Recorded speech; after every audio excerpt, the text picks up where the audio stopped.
Esse é George Soros. Muitos o consideram o maior trader que já existiu.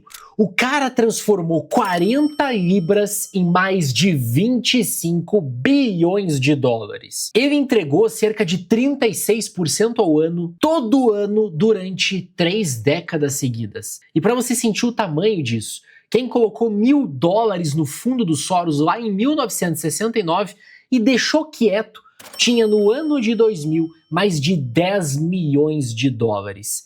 $1.000 viraram 10 milhões. Mas nada, absolutamente nada se compara ao dia 16 de setembro de 1992. Nesse dia, esse homem se alavancou até o talo e montou uma posição de 10 bilhões de dólares, apostando contra a moeda de um país inteiro. E não foi qualquer país, não. Ele foi para cima do Banco Central da Inglaterra, uma das instituições financeiras mais poderosas e mais respeitadas do planeta. Um homem contra um país. E ele ganhou. O Banco da Inglaterra queimou bilhões tentando se defender, subiu a taxa de juro 2 vezes seguidas no mesmo dia e no fim do dia se rendeu. A Inglaterra foi obrigada a abandonar o sistema cambial europeu e a Libra desabou. George Soros embolsou cerca de $1 bilhão num único dia. E é óbvio que a imprensa mundial não podia deixar de batizar ele, o homem que quebrou o Banco da Inglaterra. Agora deixa eu te contar a parte que ninguém conta. Esse mesmo homem,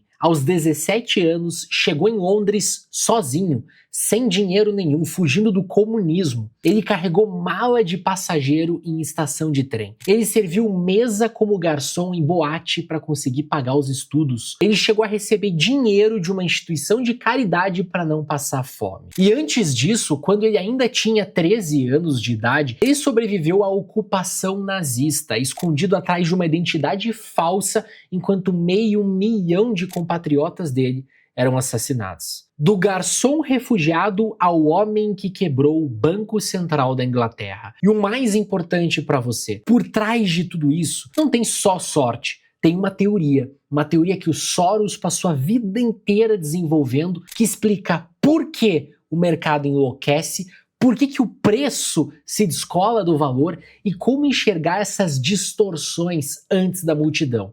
Chama-se teoria da reflexividade. E eu vou te ensinar essa teoria hoje, não de forma abstrata, nada disso. Eu vou te mostrar casos reais e recentes de ações que você conhece, onde essa distorção apareceu e entregou oportunidades gigantescas de enriquecimento. E eu vou te ensinar exatamente como aproveitar essas oportunidades seguindo o método do Soros. Senta aí, porque essa talvez seja a melhor história sobre um trader que eu já trouxe aqui no canal.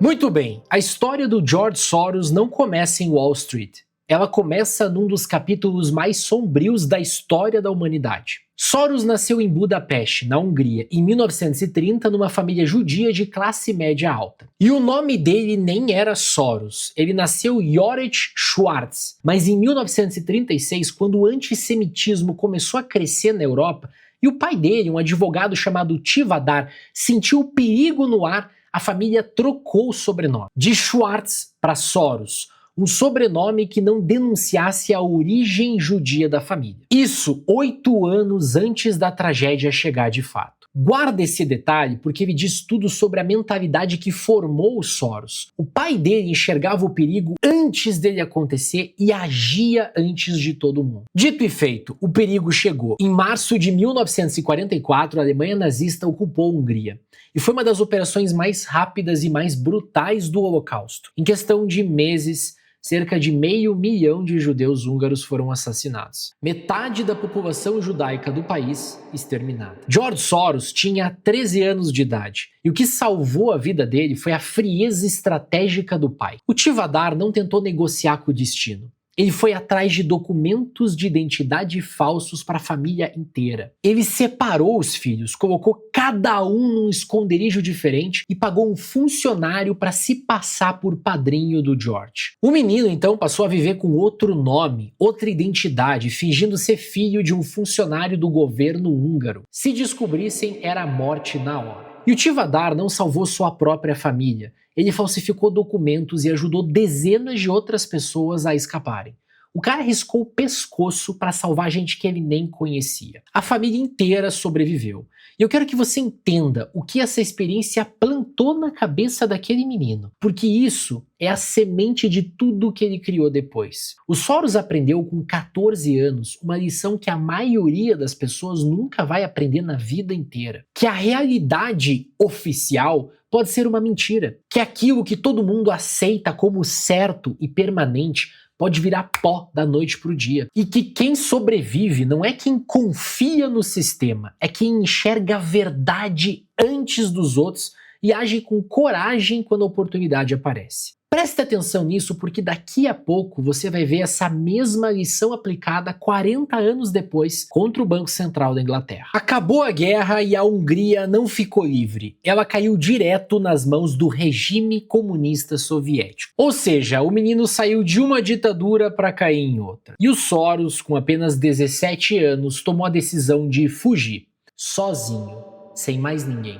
Em 1947 ele deixou Budapeste, deixou a família e foi para Londres. E agora começa a parte que mais me impressiona na história dele, porque é a parte da ralação. Ele chegou em Londres sem nada, sem dinheiro, sem contatos, num país que ainda estava destruído e racionado pelo pós-guerra. E o que ele fez então? Ele foi trabalhar. De dia ele carregava bagagem de passageiro em estação de trem. Aquele trabalho braçal, puxado mesmo. E durante a noite, ele trabalhava como garçom em boates, servindo mesa de madrugada. Tudo isso para conseguir se sustentar enquanto ele estudava. E olha o nível da dificuldade. Teve um momento em que a situação dele estava tão apertada que um professor da faculdade precisou pedir ajuda para uma instituição de caridade e o Soros recebeu uma doação de 40 libras para conseguir se virar. O futuro bilionário, o homem que ia mover 10 bilhões de dólares num único dia, precisou de uma doação de caridade para comer. E o que ele estava estudando? Aí vem a virada intelectual da vida dele. Ele entrou na London School of Economics, uma das instituições mais respeitadas do mundo de finanças. Mas ele não foi estudar finanças, ele não foi estudar economia, ele foi estudar filosofia. É isso aí.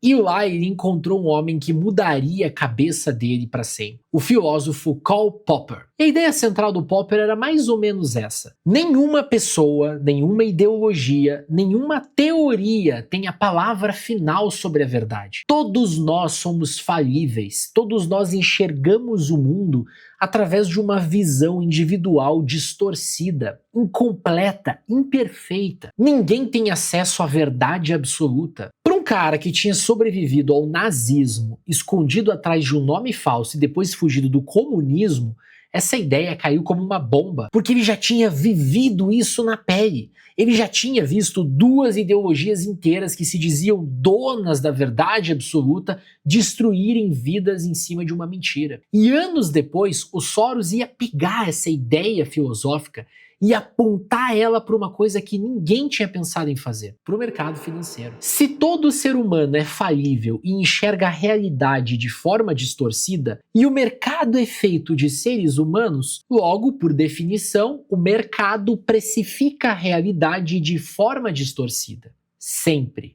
Essa era a semente da teoria da reflexividade. E a gente vai voltar nela daqui a pouco. Mas antes da teoria veio mais ralação. Formado em filosofia, o Soros não tinha emprego nenhum. E o primeiro trabalho que ele arrumou foi de vendedor. Ele vendia bugigangas e lembrancinhas no atacado para lojinhas de beira de praia no país de Gales. Sério, o cara com 2 diplomas da London School of Economics batendo perna em cidade de praia, vendendo souvenir. E ele odiava aquilo. Ele sabia que ele não tinha sido feito para aquilo lá. Então ele fez uma coisa que eu acho sensacional e que é uma aula de atitude para qualquer um que está começando. Ele sentou e escreveu uma carta para todos os diretores de todos os bancos de investimento de Londres. E o resultado, ele recebeu 2 respostas de dezenas e dezenas de cartas que ele enviou. Uma taxa de rejeição brutal, mas foi o suficiente.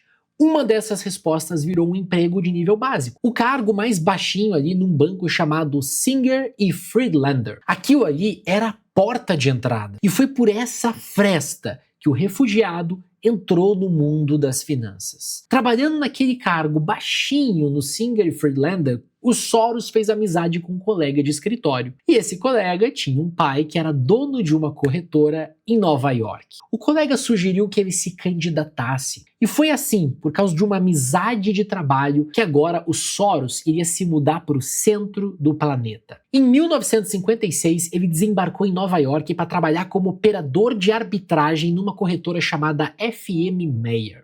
E aqui acontece uma das viradas mais bonitas da história dele, então presta muita atenção. Qual que era a especialidade do Soros? Ações europeias. E por quê? Porque ele era europeu. Ele tinha nascido na Hungria, tinha estudado em Londres, falava várias línguas, conhecia aqueles países, entendia aquelas empresas por dentro. E naquele exato momento, o mundo estava mudando. A Europa estava se reerguendo do pós-guerra e começando a se unir num mercado comum, o embrião do que hoje é a União Europeia. Os grandes investidores americanos começaram a querer comprar a Europa e quase ninguém em Wall Street entendia nada de Europa. Olha a ironia dessa história. Aquilo que era o defeito dele, seu estrangeiro, seu imigrante, seu cara diferente, virou a maior vantagem competitiva que ele tinha. Ele sabia uma coisa que os americanos não sabiam. Em pouco tempo, ele virou o cara que entende de Europa em Nova York. Guarda essa lição porque ela também vale para a tua vida. Muitas vezes é justamente aquilo que te faz parecer diferente, que te faz parecer deslocado, fora do padrão, que é a tua maior vantagem. O Soros não tentou ser mais um americano em Wall Street, ele usou o que só ele tinha. Em 1959 ele foi para outra corretora, a Wertheim,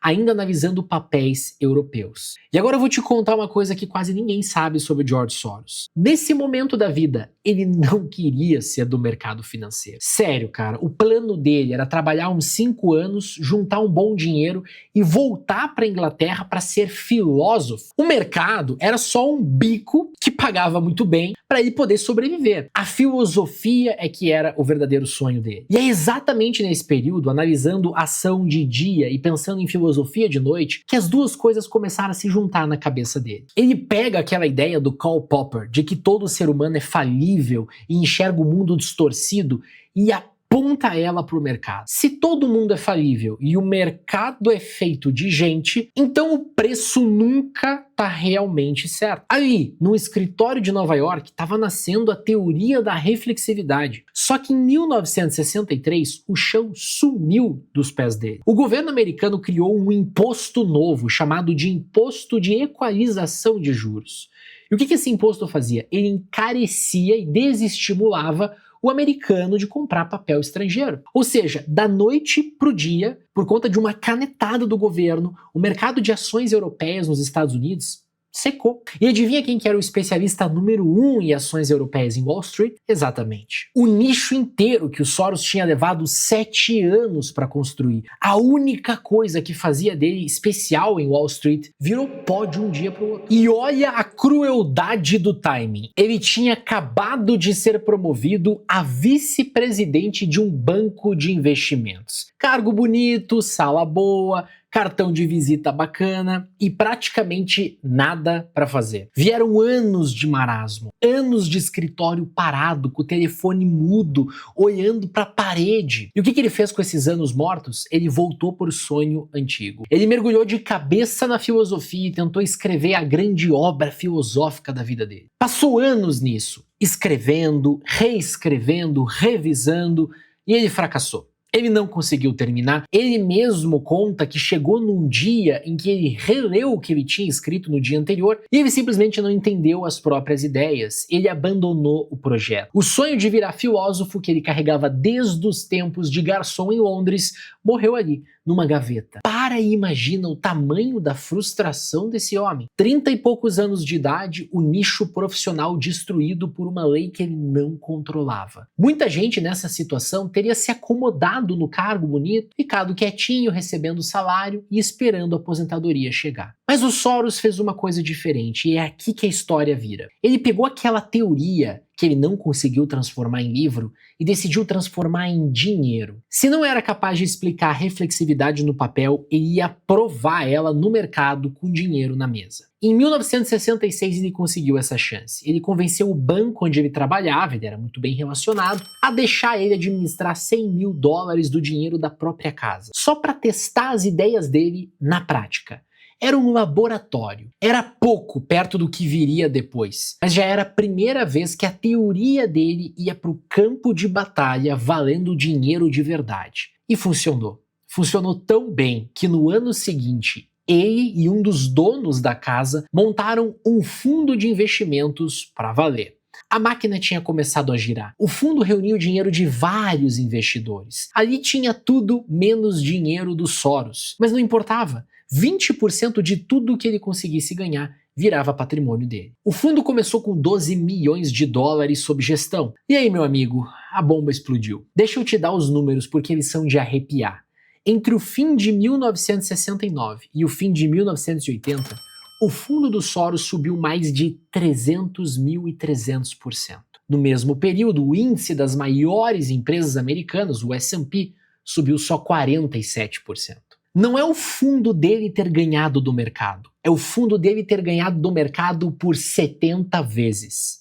No fim de 1980, o fundo já valia quase 400 milhões e a fortuna pessoal dele já era estimada ali em uns $50 milhões. Só que ele não parou. Nas décadas seguintes viria o grande bull market, primeiro do setor financeiro e depois do setor de tecnologia. Ao longo de 30 anos, o fundo entregou uma média de 36% ao ano. Não parece muito, mas por 3 décadas, por 30 anos seguidos, aqueles 12 milhões iniciais viraram mais de 25 bilhões. É por isso que quando as pessoas falam dos maiores gestores da história, o nome dele sempre tá na conversa. Mas nada disso, nada ficou tão famoso quanto o que ele fez numa quarta-feira de setembro de 1992. Para você entender o trade do século, eu preciso te explicar rapidinho o cenário, o contexto, e eu vou fazer isso do jeito mais simples possível. No começo dos anos 80, os países europeus tinham um acordo para manter as moedas deles amarradas umas às outras,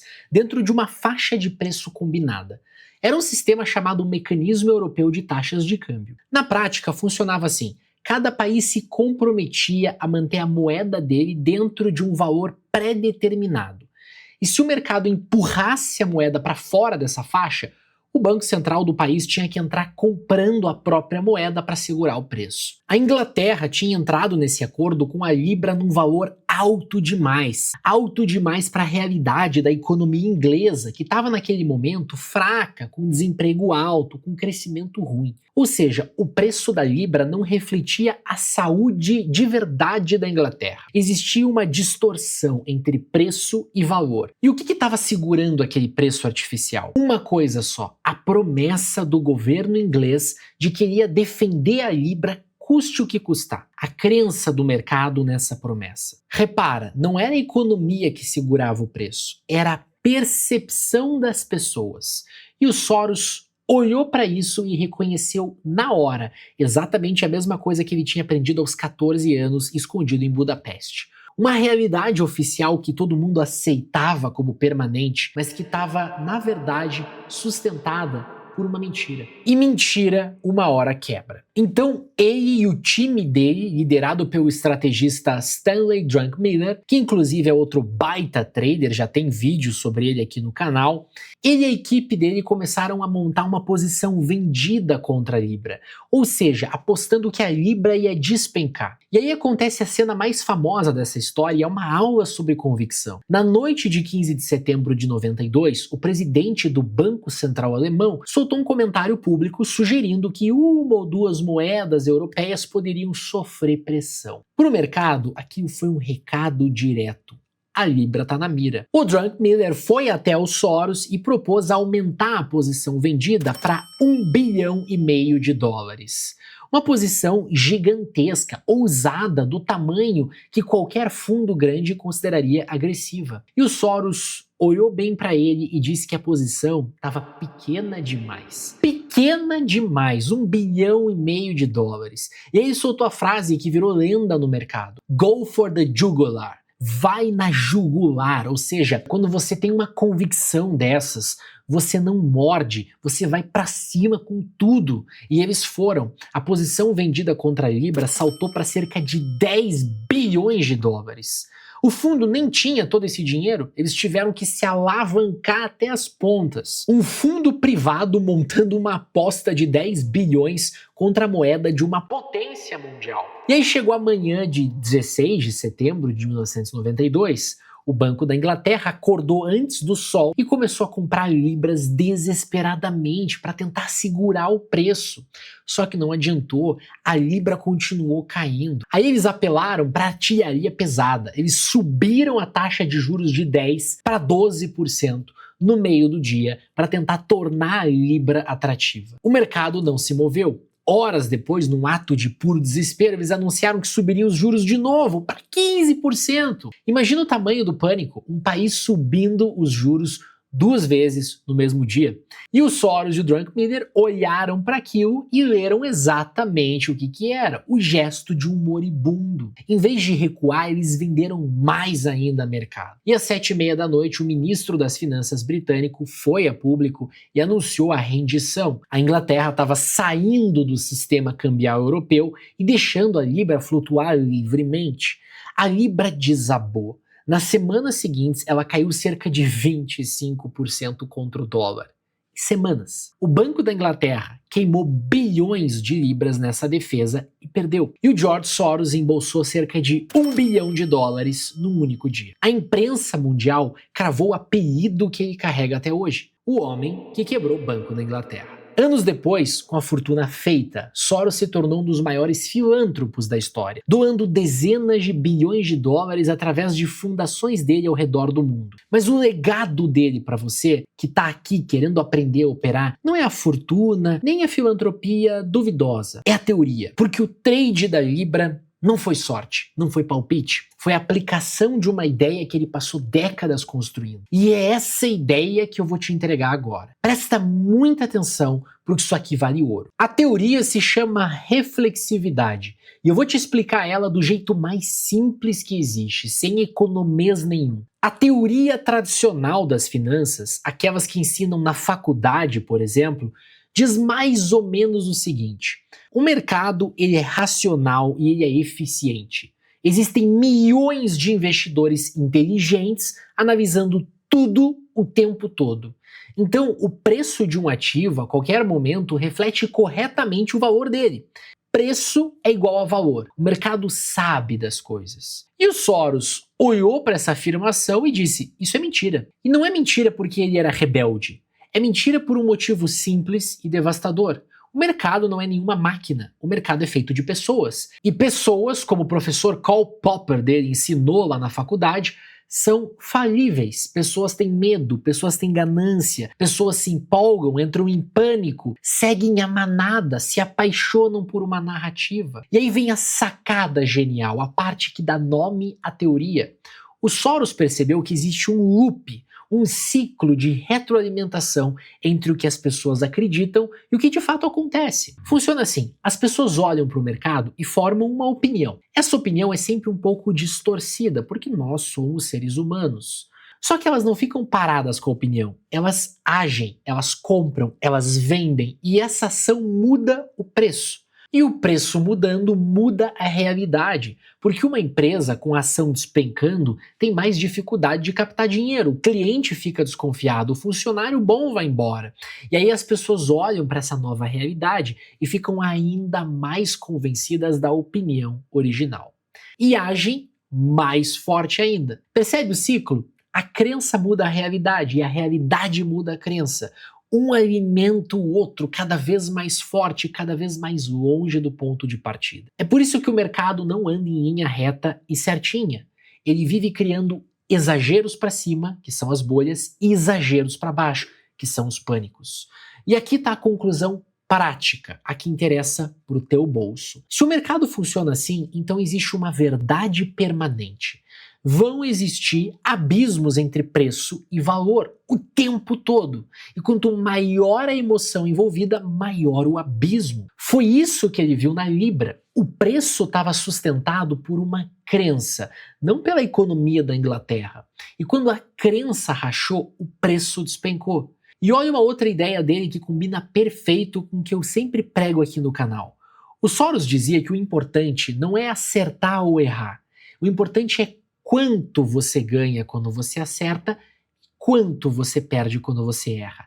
É a simetria de sempre. Perde de colherzinha, ganha de balde.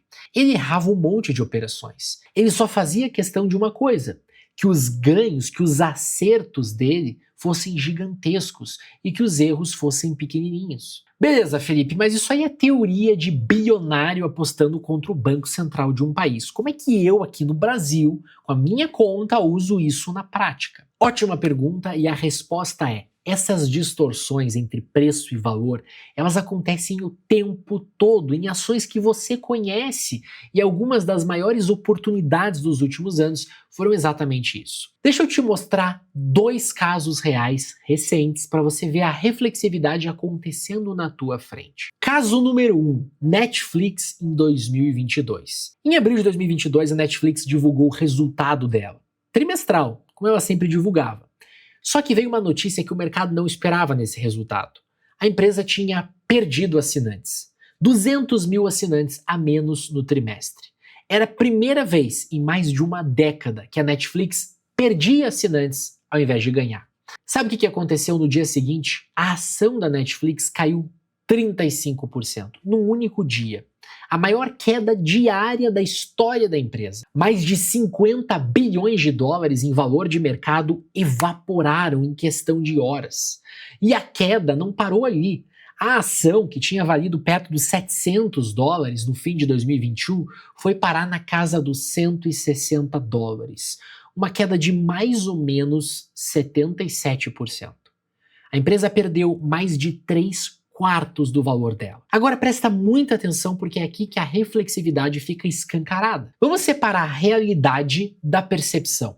Qual que era a realidade da Netflix? Qual que era a realidade nos números? A Netflix tinha perdido, sim, 200 mil assinantes, mas ela ainda tinha mais de 220 milhões de assinantes no mundo. Faz a conta comigo. 200 mil divididos por 220 milhões. Isso aí é menos de 1/10 de 1%, menos de 0,1% da base. E mais, naquele mesmo trimestre, a receita da empresa cresceu quase 10%, e ela deu 1,6 bilhão de dólares de lucro. A empresa era gigante, líder absoluta do setor e estava lucrando. E qual que era a percepção? A percepção era o apocalipse.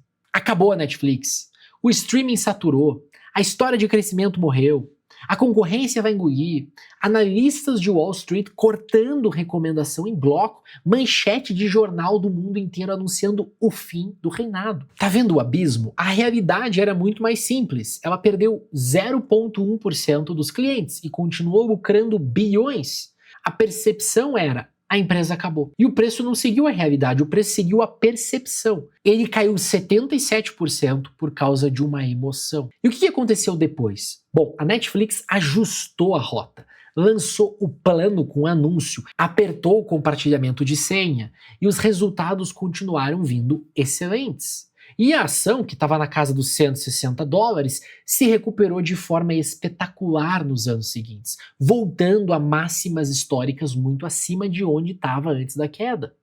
Quem entendeu que aquilo era um exagero emocional e não uma deterioração real do negócio, pegou uma das maiores oportunidades dos últimos anos. A ação subiu 700%. Ela multiplicou o capital de quem enxergou essa oportunidade em 8 vezes em 2 anos. Caso número 2, e esse ainda mais brutal: Meta, a dona do Facebook, Instagram e WhatsApp, também lá em 2022. Em setembro de 2021, a ação da Meta valia por volta de 384 dólares. Em novembro de 2022, ela estava valendo 88 dólares, uma queda de 82%. E o valor de mercado destruído em pouco mais de um ano foi de quase 700 bilhões de dólares. 700 bilhões de dólares, pensa nisso, é mais do que o PIB de muitos países somados. O que aconteceu? O Mark Zuckerberg tinha mudado o nome da empresa de Facebook para Meta e anunciado que ia apostar pesado no metaverso, aquele mundo virtual. E ele começou a queimar uma fortuna nisso. Só em 2022, a divisão de realidade virtual da empresa deu quase 14 bilhões de dólares de prejuízo operacional.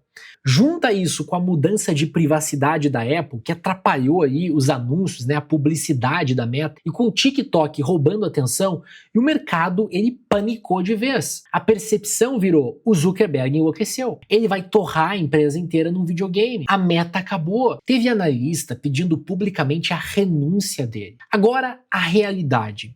A Meta tinha 3 bilhões de usuários. Praticamente metade da humanidade usava algum produto dela todo dia. O negócio principal, que é a publicidade, continuava sendo uma das maiores joias, uma das maiores máquinas de lucro já construídas. O metaverso era um projeto paralelo caro, com certeza, mas o coração da empresa continuava batendo forte, continuava intacto. De novo, o mesmo abismo. A realidade era uma empresa lucrativa com 3 bilhões de usuários e um projeto paralelo caro. A percepção era o fim do mundo, era o fim da empresa. 82%. Óbvio que o preço não seguiu a realidade, o preço seguiu a emoção mais uma vez. O desfecho disso tudo foi o seguinte: em 2023, o Zuckerberg anunciou o que ele chamou de ano da eficiência. Cortou custos, demitiu mais de 20 mil pessoas, focou no negócio. E a ação, que estava em 88 dólares, disparou. Em 2023, ela subiu quase 200%.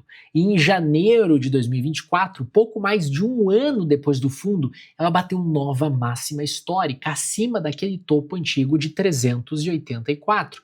E continuou subindo depois disso, de 88 para pouco mais de 380 em um ano. Isso é a teoria da reflexividade acontecendo na tua frente, em duas empresas que você conhece, que você provavelmente usa os produtos todo santo dia, em pleno século XXI. O mercado, ele não reprecificou um fato. O mercado reprecificou uma emoção e foi longe demais, como sempre vai. E agora presta muita atenção, porque essa é a parte mais importante do vídeo inteiro. É aqui que 90% das pessoas que assistem esse tipo de conteúdo se destroem. Porque nesse momento você tá aí pensando, beleza, então é só eu achar uma empresa boa, que caiu muito, eu vou comprar. E eu vou te dizer o seguinte, não. Se você fizer isso, você provavelmente vai se machucar. Identificar a distorção é só metade do trabalho. E é a metade fácil. Tá cheio de distorção por aí. O problema é que o mercado ele tem um detalhe cruel.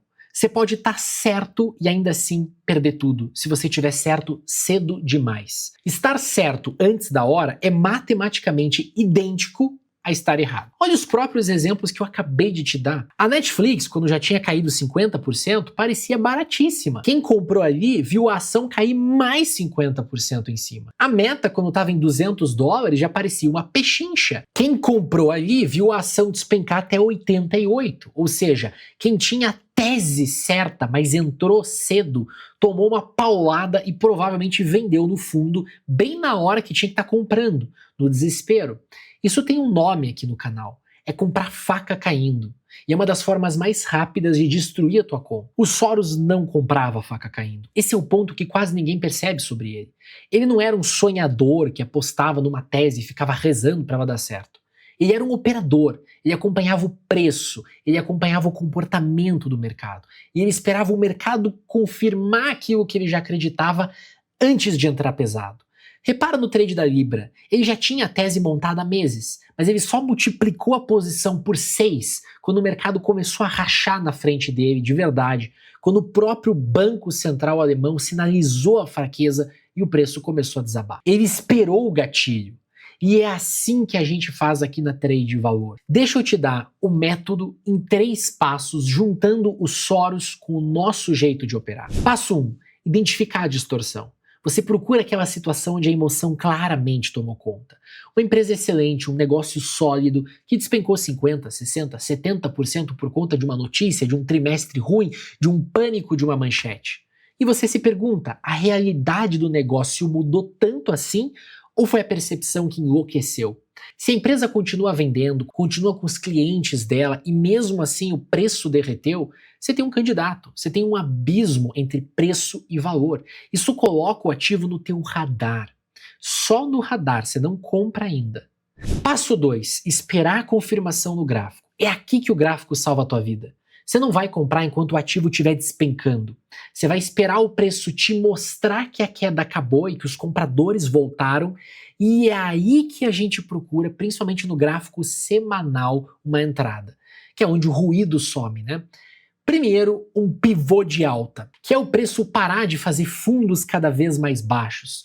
Ele faz um fundo, dá uma subidinha, volta e faz um fundo mais alto que o anterior. E aí rompe a máxima do meio do caminho. Aquilo é a estrutura da queda sendo quebrada. É a primeira evidência real de que a maré virou. Segundo, as médias móveis. Você quer ver as médias móveis, principalmente a média de 9, a média de 21, voltando a apontar para cima. Elas vinham apontadas para baixo, ficam flat e voltam a apontar para cima. Quando as médias viram para cima e o preço se apoia nelas, o mercado está te dizendo com todas as letras: acabou a tendência de baixa, começou uma tendência de alta. Repara na beleza disso. A reflexividade te diz onde olhar. O gráfico te diz quando agir. A tese te dá a convicção. O gráfico te dá o timing. Sem a tese, você está só seguindo linha. Sem o gráfico, você está comprando faca caindo. Juntos, os dois viram uma máquina. E aí vem o passo 3, que é onde entra a alma dos Soros. Quando os dois se alinham, você entra com convicção, você entra pesado. O Soros, ele era anti-diversificação. Ele não acreditava naquela ideia de espalhar o dinheiro em 50 ativos para diluir tudo. A filosofia dele era, quando a oportunidade é excepcional e as evidências estão todas do teu lado, você não faz uma operação tímida só para dizer que participou. Você vai na jugular. E ele dizia que estar certo não vale nada se você estiver posicionado pequeno demais para que isso importe. Agora, eu vou para minha tela e eu vou te mostrar tudo isso na prática, com gráficos reais. Você vai ver Netflix, Meta despencando, você vai ver o momento exato em que o gráfico confirmou que o fundo tinha sido feito, o pivô de alta no semanal, as médias virando para cima, e você vai ver o que aconteceu com quem esperou esse sinal. E eu vou te mostrar os filtros que eu uso para achar essas distorções hoje no mercado. Mas antes de eu te mostrar a tela, eu preciso te fazer um convite. As vagas para o nosso grupo de acompanhamento estão abertas e você que está assistindo esse vídeo pode fazer parte da nossa próxima turma, com uma condição especial. Essas distorções são as oportunidades mais lucrativas que o mercado oferece. Mas encontrar elas exige duas coisas que a maioria das pessoas não tem: tempo e expertise. Tempo para varrer centenas de empresas, separar as que caíram por pânico das que caíram porque o negócio realmente apodreceu. E depois ficar de prontidão esperando o gráfico dar um sinal de confirmação, que pode demorar vários dias, várias semanas. E em segundo lugar, a expertise para saber a diferença entre uma Netflix que caiu por emoção e depois voltou e uma empresa que caiu porque realmente estava quebrando e nunca mais vai se levantar. Errar essa diferença é caro. E é exatamente por isso que a gente existe. O trabalho da Trade de Valor é fazer essa caçada para você. A gente varre o mercado inteiro todos os dias. Ações brasileiras, ações americanas, futuros, criptomoedas e até opções. E quando aparece aquele abismo entre preço e valor, com o gráfico confirmando a virada, você recebe um relatório completo, mastigadinho. Qual ativo, qual o preço de entrada, onde é que fica o stop, onde é que ficam os alvos e qual que é o tamanho ideal para você se posicionar. Tudo isso direto no teu celular, direto na tua mão. E não é sinalzinho jogado, não. A gente acompanha a operação do início ao fim, do teu lado, dentro da nossa plataforma e dentro do nosso aplicativo. Você ainda tem acesso a lives diárias, centenas de horas de conteúdo educacional e uma reunião de alinhamento individual com o nosso time de analistas. A assinatura custa o preço de uma pizza por mês e quem veio por esse vídeo tem desconto. Para entrar, é só clicar no primeiro link da descrição ou apontar a câmera do celular para o QR Code que está aparecendo aqui na tela. Preencha o formulário com teu nome, e-mail e telefone que a minha equipe entra em contato contigo pelo WhatsApp. Agora sim, feito o convite, bora para minha tela caçar essas distorções. Bom, vamos lá então, vamos ver o primeiro exemplo que eu citei aqui e como a gente teria trabalhado a teoria da reflexividade de George Soros.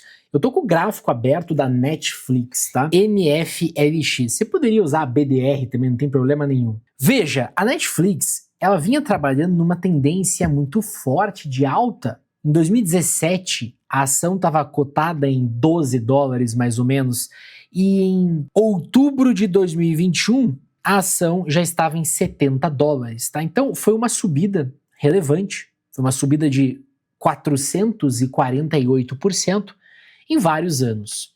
Agora, veja o que acontece aqui, ó. Em questão de 4 meses,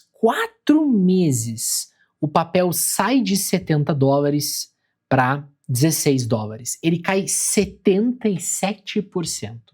O que o ativo demorou para subir quase uma década, ele entrega em questão de semanas. Isso aqui é a teoria da reflexividade do George Soros. Exagero. Afinal, o que aconteceu com a empresa para ela cair o que ela demorou uma década para subir? Se a gente olhar para os fundamentos dela, a gente vai ver que não tinha absolutamente nada de errado.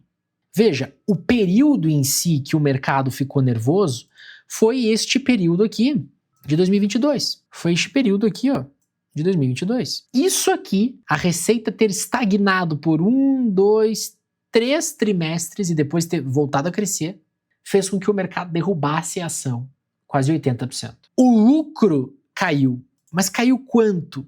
Cara, saiu de $1,11 por ação para 94 centavos por ação. E depois voltou a crescer. Veja, não estava acontecendo absolutamente nada com a empresa.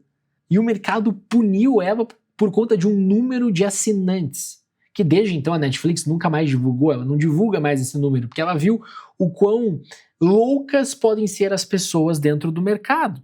Veja que aqui o lucro também caiu, aqui o lucro também apresentou leve queda, e nem por isso a ação caiu 80%. O que fez a ação cair 80%?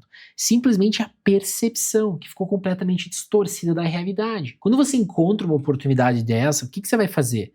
Você vai operar isso aqui. Só que você não vai comprar a faca caindo. Veja, aqui, ó, aqui já tinha caído 50%. Você poderia muito bem olhar para isso aqui e falar, nossa, que baratinho Netflix, 50% de queda, eu vou comprar. E aí você tomou mais uma pancada aqui de 60%. Então você não vai pegar a faca caindo. Você vai traçar algumas médias móveis, uma média de 9 períodos, uma média de 21 períodos exponenciais, e você vai simplesmente esperar essas médias começarem a apontar para cima. Você vai começar a ver o preço rompendo topos, ó. Aqui foi o primeiro rompimento de um topo, tá vendo? Nesta barra. Isso aqui era um pivô de alta. Aqui você já poderia começar a montar a posição.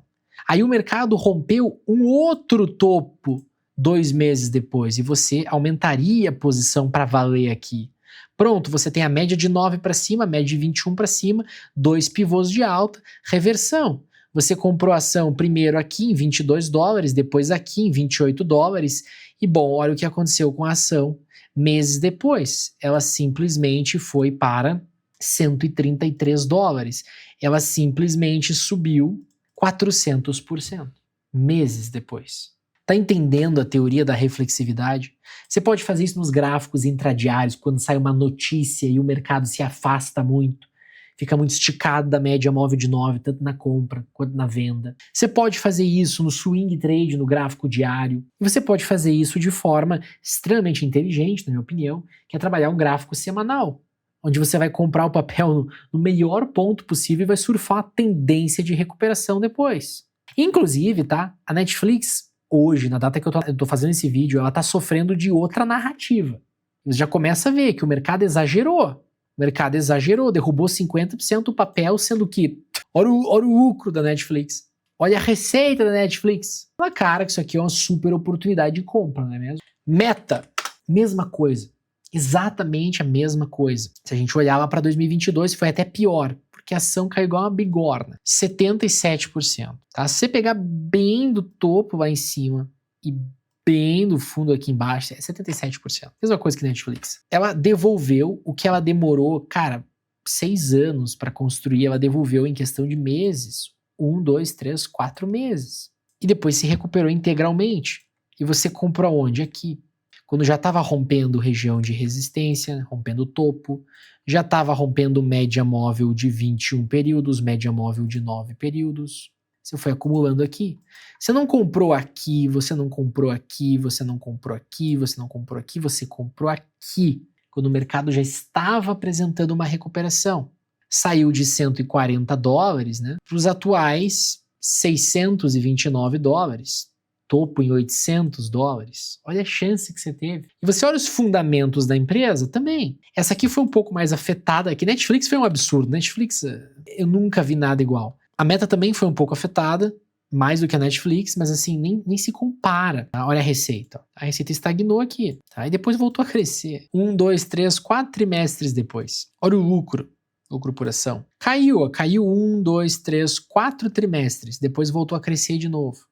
Então, assim, a empresa continuava trilionária, com um dos melhores modelos de negócio que existem, com 3 bilhões e meio de usuários usando seus produtos, seus serviços, todo santo dia. Pessoas ativas diárias, 3,56 bilhões. Metade do mundo usa isso aqui. Instagram, WhatsApp. Beleza, você viu exemplos do passado, mas e aí? Como achar oportunidades como Netflix, como Meta, hoje, no presente? Aí eu te apresento o Screener. O Screener é uma ferramenta da plataforma Aurora que nós desenvolvemos. Aqui é muito simples de trabalhar com ele, tá? Você vai vir aqui em adicionar filtro e você vai escolher aqui, tipo de filtro. Curvatura da média móvel. Escolhe o prazo, então semanal, média móvel de 21, descendo. Adiciona mais um filtro. De novo, curvatura da média móvel, semanal, média móvel de 50, descendo. Adicionar um filtro, e é aqui que vem a sacada. A gente quer um filtro agora fundamentalista, uma empresa que tenha um crescimento do lucro por ação nos últimos 2 anos de pelo menos 20% ao ano. Muito simples. Uma empresa com crescimento do lucro por ação nos últimos 2 anos de pelo menos 20% ao ano, com as médias descendo. Ao clicar aqui em aplicar, a plataforma vai começar a rodar o mercado inteiro, varrer o mercado inteiro e criar essa lista que a gente vai utilizar para fazer a nossa escolha dos ativos. Olha só que interessante, ela já achou. Ela achou ativos no Brasil. Veja que eu posso colocar ativos nos Estados Unidos ou ambos, tá? No Brasil e nos Estados Unidos. Vou aplicar de novo aqui. Ó que legal, olha o tamanho da lista de ativos que o nosso screener encontrou. Então a ideia aqui é você justamente fuçar essas empresas. Por exemplo, uma empresa que eu já trabalhei antes com o princípio da reflexividade, que agora está aparecendo de novo aqui na nossa lista, é a APP. Veja que a Netflix, se não me engano, ela está aqui também. Deixa eu ver, está aqui, ó. Que eu falei para você que de novo ela tá ficando exagerada para baixo, de novo o mercado tá distorcendo o preço de valor, mas deixa eu te mostrar a APP, porque essa é uma ação que me marcou muito, eu já ganhei muito dinheiro com a APP. Veja, ó, agora, o que tá acontecendo agora com a APP? A APP acumula uma queda de 44% do topo, e quando a gente vai ver os fundamentos da APP, a APP, AppLovin, a gente vê que não tem absolutamente nada de errado com ela, pelo contrário. Olha a receita da AppLovin. Ela está crescendo, ela está acelerando. Nos últimos 5 anos, ela cresceu 28% ao ano. Nos últimos 2 anos, ela cresceu 30% ao ano. No último ano, ela cresceu 51% ao ano. Você olha para o fluxo de caixa dela, meu Deus do céu. Está crescendo 74% ao ano. Nos últimos 2 anos, 95% ao ano. Você olha para o lucro por ação, você olha para o lucro líquido e é assim simplesmente espetacular o crescimento dessa empresa. E a ação? Bom, a ação está completamente descontada. Qualquer movimento que aconteça aqui em Apple, qualquer rompimento de topo, qualquer apontamento das médias de 9 de 21 períodos, fica excelente. Agora o papel ainda caiu pouco. Quando eu comprei a AppLovin tinha caído 91%. Sim. Detalhe, a empresa estava lucrando, a empresa estava crescendo receita e caiu 91%. Quando que foi a operação de AppLovin? Aqui, ó, exatamente aqui. Aqui foi a operação de AppLovin. Neste pivô, neste rompimento de topo, rompimento das médias móveis. E olha o que a AppLovin fez. Sem perder as médias móveis, saiu de $20 para simplesmente $480. 3.000% de lucro em 2 anos e meio. Você multiplicou teu capital por 32 vezes. Né? Essa é a teoria da reflexividade. Outra empresa que está aparecendo aqui, ó, que eu vi, é a Palantir. Palantir é outra que foi uma vítima das emoções do mercado. A empresa estava simplesmente desabando, acumulava uma queda também de 86%, saiu de $6 para $200 em 2 anos, sendo que os fundamentos da empresa simplesmente foram sempre fantásticos, nunca deixaram de ser fantásticos, foram sempre maravilhosos. Você está vendo alguma desaceleração aqui na receita? Absolutamente nenhuma desaceleração aqui na receita. Olha o número de clientes da empresa. Olha a receita por segmento. Então assim, pessoal, a gente tem que sempre olhar os números da empresa e entender o que passa com ela. O mercado está exagerando ou não? Essa era uma empresa que gerava caixa, gerava lucro. 300 milhões, 260 milhões, 340 milhões. Hoje gera quase 3 bilhões, quase 10 vezes o que gerava na época. Mas justificava a ação ter caído 86%? O crescimento que a gente teve aqui foi um crescimento de 3.000%. Os lucros subiram 10 vezes apenas, ou seja, a gente teve aqui uma dissonância entre a realidade e a expectativa. E aí, consegue ver o mercado com outros olhos agora? A grande lição do George Soros é que o mercado não é uma máquina fria e racional que precifica tudo certinho. O mercado é um espelho da emoção humana. Ele exagera na euforia e exagera no pânico. E é exatamente nesses exageros que moram as maiores oportunidades da tua vida como trader. Enquanto a maioria das pessoas entra em pânico junto com a manada, quem entende a reflexividade olha para o pânico e pergunta: a realidade mudou ou foi só a percepção que enlouqueceu? Mas nunca, jamais esquece a segunda metade da lição, que é o que te mantém vivo. A distorção te diz onde olhar, mas é o gráfico que diz para você quando agir. Você espera o pivô de alta no semanal, você espera as médias virarem para cima, você espera o mercado confirmar o que você já acredita.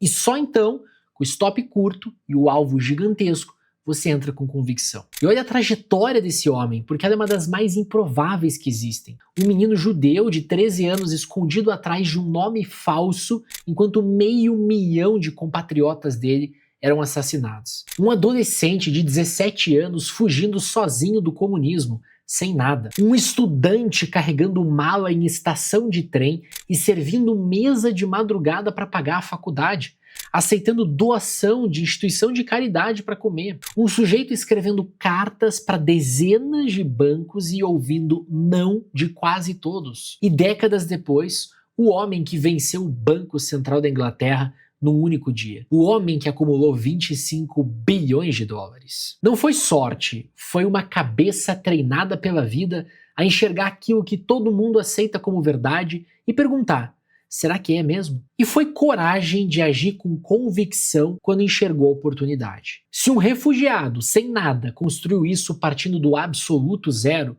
você que já está aqui estudando, aprendendo o método do jeito certo, com todas as ferramentas na mão, também constrói o teu caminho. E se você quiser ajuda, novamente, eu te convido a se juntar a nós dentro do grupo de acompanhamento. É só clicar no primeiro link aqui na descrição ou apontar a câmera para o QR Code aqui na tela. A gente caça essas distorções para você todo santo dia do teu lado para você não operar sozinho. Se esse vídeo te ajudou, faz uma coisa para mim, deixa o teu like aqui embaixo, se inscreve no canal, ativa o sininho das notificações e comenta aqui embaixo qual lenda do mercado você quer ver no próximo vídeo. Eu leio todos os comentários e respondo sempre que dá. Muito obrigado por assistir aqui, eu sou o Felipe da Bull, este é o canal Trade de Valor e a gente se vê no próximo vídeo.